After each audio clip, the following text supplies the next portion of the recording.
Okay, Richard, and moving on to the racecourse itself, it's left-handed, big left-handed oval.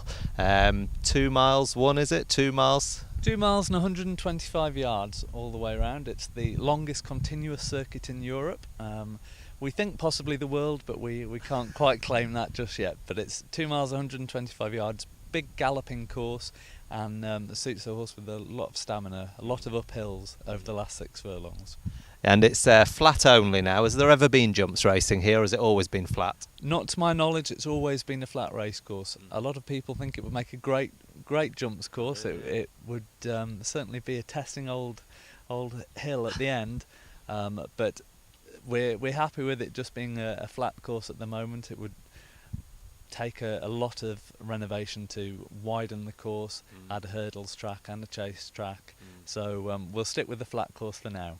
So you start April time, do you, each year, and then you have 16 meetings through the year. Is it October's the last one? That's right. This year we started on the 9th of April and we go through to the 22nd of October. 16 race meetings each year. Among those 16 we have 3 Sundays, 3 evening race meetings, which are normally a Monday night. It's a Tuesday night this year, and 2 Friday evenings, which are also extremely popular. And then 10 midweek afternoon meetings, including an ever-popular Ladies' Day in August. I was going to ask you which the most popular day is. What's the biggest race you have here then? Have you got any valuable races that are run here? Well, we have 5 listed races throughout the season. We have 1 on each of the Sundays. We have 1 in October on the very last day, which is a 2-year-old listed race over a mile. And we also have a mile race on a Tuesday in July, which is the Pipalong Stakes. The most valuable race we have is the Flying Fillies 6 furlong listed race on the Sunday in August. Normally falls in the middle of August, and that's a £50,000 race. Won last year by Mince. We've had some really good renewals of it, and it seems to be growing in popularity. We have a lot of runners, 16, 17 runners last year, I think, but Mince proved her worth. And she was out yesterday at York, of course. She ran okay at York yesterday. Will probably have needed the run. She tends to get better as the season goes on. Definitely, yeah. No, I mean, I noticed yesterday at York they were discussing Pontefract being, ideal trials races running up to York to the Dante Festival. Do you find a lot of trainers do send their horses to get them fresh for the season ahead? Definitely. We are extremely lucky with our location here. With the motorway network that there is, we find that not only do local trainers bring their horses here, we're getting more and more new market horses straight up the A1 or the M1 and then across on the M62. We're situated 2 or 3 minutes off the M62, so really it's a great location, and a lot of trainers make the most of it. We pride ourselves on our prize money, and we really try and push the quality of racing that we have. We've got over £1 million worth of prize money this year, and as I say, we've got 5 listed races, Class 2 races. We don't run any sellers or claimers. We try and really push the quality.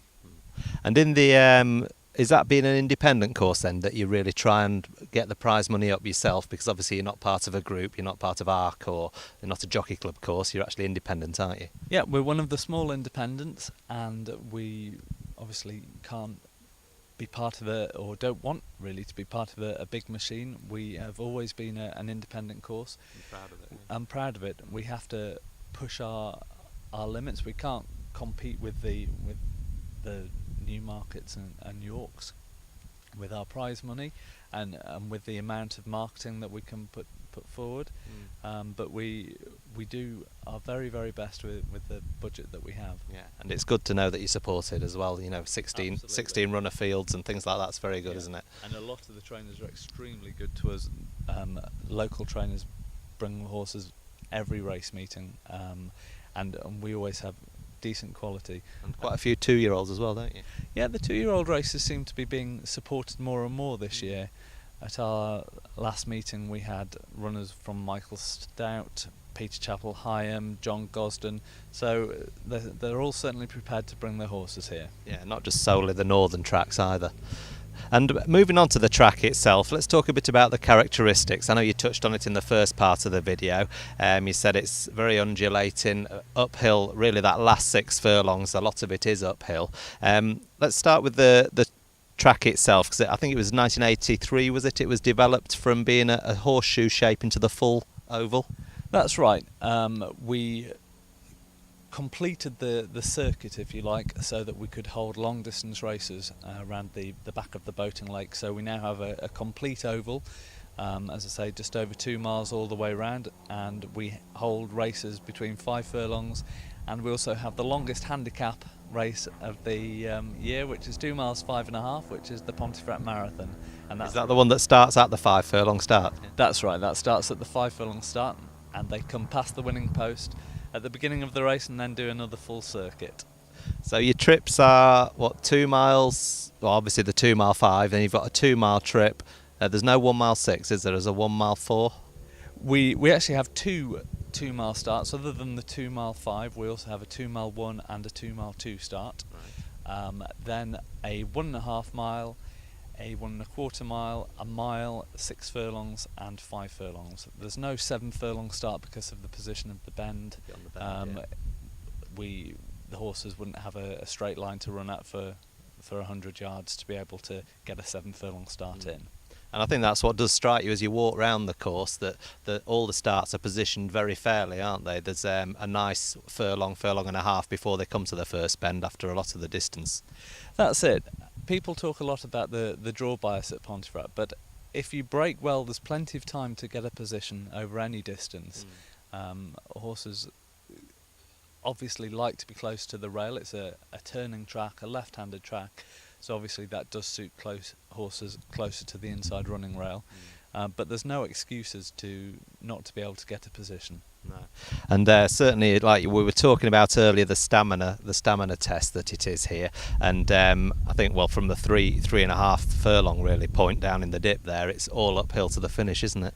That's right. From the 5 and 6 furlong, you have a furlong of very light uphill, and then the course goes down into a dip, and from there on in, from 3.5 furlongs, you're uphill and you're turning as well. So between 3 furlongs and 2 furlongs is quite a stiff hill, and having run around the course several times, I know from my own pain that uphill finish is quite tough. Quite a drag uphill. And the lowest point, is that just after the 1 mile 4 start then? Is that the one down at the bottom corner there? That's right. Between the 1.25 miles and the 1.5 miles, just as you go down the hill from the 1.5 miles, it reaches its lowest point.